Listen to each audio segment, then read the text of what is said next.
करणार आहे मी धोप्याची वडी. आणि आता तुमच्याकडे याला काय म्हणतात तर माहीत नाही, पण याला अळूची वडीसुद्धा अशी म्हटल्या जातात. तर मी छान मस्त पानं अशी छान मस्त फ्रेश फ्रेश होते आणि छान मस्त याला धुवून याचा असा केस काढून घेतला. हे माझ्या सासूबाईने आणलेले होते. त्यांनी म्हणाले की शीतल आज धोप्याची वडी कर आणि त्याची मस्त एक नंबर भाजी बनव. मी म्हटलं ठीक आहे. तर हे भाजी ना आठवण मला माझ्या बाबाचीसुद्धा आठवण आली, कारण की त्यांनीसुद्धा अशी धोप्याची पानं आणायचे आणि मस्त मी छान अशी वडी करायची आणि भाजी खरंच खूप सुंदर बनवायची मी याची पण. आणि माझ्या बाबाला ना माझ्या हातची भाजी खरंच खूप आवडायची. नेहमी म्हणायची की शीतल तू आज छान मस्त याची भाजी बनव. तर आता ना बेसन घेणार आहे. तर कमसे कमी 4 चम्मच बेसन घेतलेलं आहे, कारण की आता आम्ही 5 जण आहे. तर त्या अकॉर्डिंग म्हणजे मला जेवढी भाजी करायची आहे, माझ्याकडे जेवढे पानं आहे त्या याने मी घेतलेले आहे. आणि असे 4 टेबलस्पून मस्त छान बेसन घेतलं, त्याच्यामध्ये छान मीठ टाकलेलं आहे. त्याच्यामध्ये जे आपले बेसिक मसाले वगैरे तिखट, मीठ, हळद, थोडा धनिया पावडर, थोडा गरम मसालासुद्धा याच्यामध्ये टाकलेला आहे. तर एवढं टाकलेलं आहे. आता याच्यामध्ये अजून थोडा सांबार वगैरे घेते आणि सांबार थोडा धुवून याच्यामध्ये टाकते. छान बारीक कट वगैरे करायचं याला आणि म्हणजे खरंच धोप्याची वडी खरंच खूप छान बनते. तुम्ही पण हे करून बघा, कारण की हे अगोदर मी अशी करायची. तर मी हे यूट्यूबमध्ये वगैरे काही नाही, हे मी पहिलेपासूनच अशी बनवायची. मला माझ्या बाबांनी सांगितलं होतं की असं असं हे भाजी अशी बनवायची. तेव्हा अगोदर कुठे वगैरे असे मोबाईल वगैरे आपल्याला कुठे असे मोबाईलमध्ये बघून आपण करायचं वगैरे. तर माझ्या बाबाच्या मित्रांनी इकडे अशी भाजी आणली होती. त्यांनी ती खाल्ली आणि माझ्या बाबांनी त्यांना विचारली होती. तशीच भाजी मला माझ्या बाबांनी सांगितली आणि मी तशीच भाजी केली आणि माझ्या बाबाला खरंच खूप खुश झाले होते आणि म्हणाले की शीतल हो बिलकुल त्यानं तशीच भाजी केलेली आहे. तेव्हापासून मी ही भाजी अशीच बनवते. तर हे बघा आता ना स्टीम करायसाठी जे मला धोप्याची वडी जी स्टीम करायची आहे, तर त्याच्यासाठी आता माझ्याकडे दुसरं काही तर आहे नाहीच. तर मग मी ही अशी माझी कढई घेतलेली आहे, त्याच्यामध्ये थोडं पाणी टाकलेलं आहे आणि खाली थोडं ना निंबूचा जे छिलका राहते तर तो त्याच्यामध्ये टाकलेला आहे, की जेणेकरून माझी कढई वगैरे काळी येणार नाही. आणि हे असं छान जेवढं पाहिजे तेवढं थोडं पाणी थोडं थोडं टाकून मी असं भिजवत आहे. जसं आपण भज्याचं वगैरे भिजवतो बिलकुल तशाच प्रकारे मी असं भज्याचं सारखंच असं भिजवलेलं आहे. आणि मग आता चला म्हटलं आता याला लावायची तयारी सुरू. आणि हे बघा असंच भिजवलेलं आहे आणि असं करू करू एक पान छान घ्यायचा आणि त्याला पूर्णपणे असं छान मस्त बेसन लावायचं. आता तर तुम्हाला यूट्यूबमध्ये भरपूर सारे मस्त एक से एक रेसिपी मिळून जाईल. तर आता एक पान असं सरळ घ्यायचं, मग त्याच्यावर दुसरं पान असं उलटं ठेवायचं आणि त्याच्यावर सुद्धा असं छान मस्त बेसन लावायचं. तर असं प्रत्येक एकूण एक पानाला असं बेसन लावून घेतलेलं आहे. आणि सचिनजीनं खरंच खूप दिवसाची इच्छा होती हे धोप्याची वडी खाण्याची, पण त्यांनी काही आणला नाही, त्यांना काही वेळ मिळाला नाही. आणि जेव्हा वेळ मिळाला तर त्यांना आठवण राहायची नाही. तर आई गेली होती माझ्या नणंदकडे आणि नणंदच्या गावावरूनच त्यांनी असे धोप्याची पानं आणली होते. तर चला म्हटलं 2 दिवस झाले फ्रीजमध्ये खराब होऊन जाईल, तर याची भाजी करून घ्यायची. तर आज मुहूर्त निघाला आणि याची मस्त भाजी करायला घेतली. आणि हे बघा असे छान रोल करून घेतले आणि मस्त याला स्टीम करायला ठेवले. तर तोपर्यंत कणिक वगैरे माझी झालेली होती, माझ्या पोळ्यासुद्धा मी करून घेतलेल्या होत्या स्टीम होतपर्यंत. आणि हे याला जास्त वेळ वगैरे लागत नाही. माझं हे 7 मिनटामध्ये बिलकुल छान अशी होऊन गेली. आणि हे बघा किती छान झालेलं आहे, मस्त स्टीम झालेलं आहे. तर मी अगोदर चाकूनं चेक केलं आणि चाकूला काहीच ढिकलं वगैरे नाही, म्हणजे छान व्यवस्थित शिजण्यामध्ये आले होते, कारण की हे पानं वगैरे लवकर शिजून जातात. आणि आता मी याला छान मस्त आता कट करून घेणार आहे. तर अगोदरनं मी जशी बनवायची तर मी त्याला अशी त्याचे पीसेस अर्धे अर्धे म्हणजे एका पानाचे 2 पीसेस करायची आणि त्याला बेसन लावून त्याची छान मस्त अशी स्क्वेअर म्हणजे शेपमध्ये बनवायची मी. तर बिलकुल अशाच प्रकारे. आणि फक्त हे मी आता यूट्यूबमध्ये बघून फक्त हेच बघितलेलं आहे की रोल करूनसुद्धा आपण असं कट करू शकतो. पण मला ना हे खूप छान वाटलं आणि दिसायला पण खूप भारी वाटते आणि मस्त खायला पण खूप टेस्टी वाटते.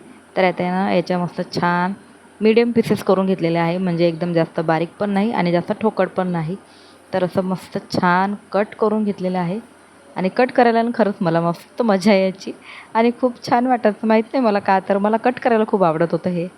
आणि मस्त अशी भाकरवडीसारखी दिसत होती. दक्षला ना एवढी आवडली की म्हणाला की मम्मी मला टिफिनमध्ये देशील ना गं हे. तर भाजी नाही तर फक्त फ्राय केलेली. तर म्हटलं ठीक आहे तुला मी परत अजून उद्याला बनवून देणार. तर एवढे छान झाले. हे बघा, हे कम से कम 6 पानाचे झाले. तर मी अगोदर पहिले 3 पानामध्ये एक रोल केला आणि दुसऱ्या याच्यामध्ये 3 पानं. आणि हे बघा माझी कढई किती स्वच्छ आणि क्लीन मस्त, कारण की एवढीशी सुद्धा काडी नाही आली. नाहीतर बघा तुम्ही जर गरम गरम पाणी जर्मनच्या कढईमध्ये करून बघा, कढईनं अशी पूर्ण काडी काडी येऊन जाते. पण माझी ना कढई बिलकुल काडी नाही आली. तर हे एक ट्रिक आहे. आणि खरंच जर तुम्ही कढईमध्ये जर काही स्टीम वगैरे करत असेल तर त्याच्यामध्ये निंबूचा छिलका टाका, जसं आपण कुकरमध्ये टाकतो बिलकुल त्याचप्रमाणे. आणि तेल घेतलं तर तेल काय मी खूप सारं वगैरे घेतलं नाही, कारण की मला जेवढं भाजीला वगैरे लागेल मी तेवढंच घेतलं. म्हणजे थोडं जास्त की म्हणजे माझं फ्राय पण होईल आणि त्याच्यामध्ये माझी भाजी पण होणार, बस एवढंच. आणि हे मस्त आता मीडियम फ्लेमवर ठेवलेलं आहे. पहिले अगोदर छान मस्त गरम होऊ दिलं आणि अगोदर पहिले चिमटा घेतला. तर म्हटलं चिमट्याने मला काय व्यवस्थित काही बरोबर पलटवता येणार नाही, कारण की थोडं ना गरम व्हायचं होतं, मला असं वाटते तेल. आणि हे बघा, आता मस्त छान अशी आपल्याला असं मस्त छान फ्राय करून घ्यायचं आहे याला. आणि फायनली हे थोडं तुटलेलं आहे. तर असं मस्त छान फ्राय झालेलं. आणि खरंच खायला पण खूप क्रंची टेस्टी. कोणी याच्यामध्ये तांदळाचं पीठसुद्धा वापरतात, ज्याच्याने अजून खूप छान क्रंची होतात. पण माझं ना एवढं छान यानं मस्त क्रंची झालेलं होतं. थोडं याला लालसर होऊ द्यायचं, म्हणजे जेणेकरून ते क्रंची क्रंची वाटते आणि खायलासुद्धा खूप भारी वाटते.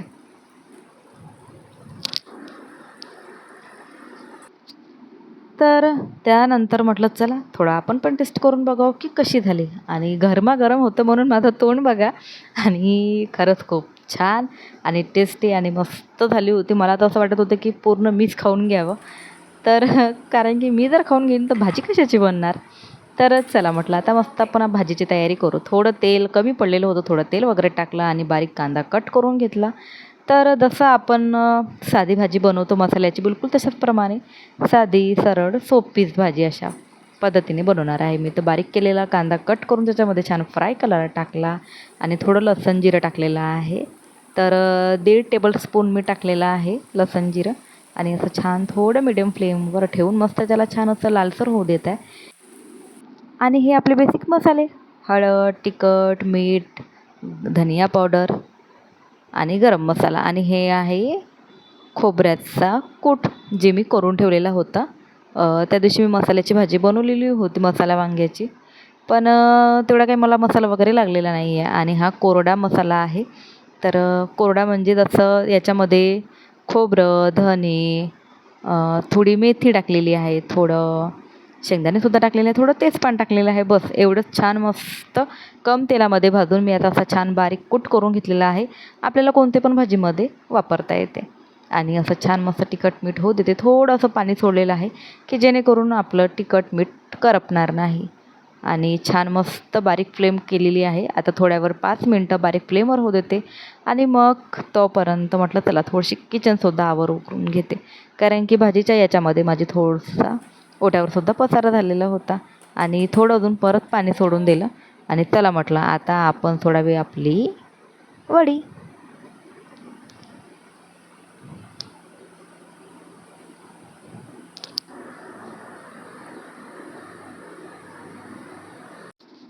तर पूर्ण वडी सोडून थोडं असं पाणीसुद्धा टाकलेलं आहे, की जेवढा मला आता पाहिजे रस्सा, जेवढं आमच्या 5 जणाच्या फॅमिलीसाठी जेवढं पाहिजे तर मी तेवढंच टाकणार आहे. खूप काही अशी जास्त पण भाजी करणार नाही आहे, कारण की आम्हाला भाजी खूप काही अशी जास्त लागत नाही. तर चला आता छान मस्त बारीक फ्लेमवर एक उकळी येऊ देते, कारण की आपली पाटवडीसुद्धा शिजून आहे. आपलं तिखट मीठ जे बाकी काही मसालेसुद्धा आहे ते सुद्धा मस्त होऊन आहे. तर अशी छान मस्त बारीक फ्लेमवर छान आता होऊ देते. आणि थोडं अजून परत पाणी टाकलेलं आहे, कारण की खूप गाढी झालेली होती भाजी. आणि आम्हाला बस एवढीच भाजी भरपूर होती माझ्या फॅमिलीला. आणि हे सुद्धा भाजी वरून प्लेटभरसुद्धा पुरलेली होती. तर चला हे बघा अशी झाली माझी मस्त भाजी. तर भाजीला आता एक कड होतपर्यंत म्हटलं छान कोथिंबीर कट करून घेते. तर फायनली झाली आपली मस्त भाजी. आणि छान मस्त कोथिंबीर टाकून भाजीला केलं मी आज कंप्लीट. तर अशी होती आजची हे धोपावडी. आणि खरंच खायला पण खूप टेस्टी आणि दिसायला पण खूप भारी. तर अशा पद्धतीने मी आज मस्त अशी भाजी बनवली आहे. तुम्ही कोणत्या पद्धतीने भाजी बनवतात तर मला नक्की कमेंट करून सांगा. तर चला व्हिडिओला लाईक करा, शेअर करा, सबस्क्राईब करायला विसरू नका. चला बाय.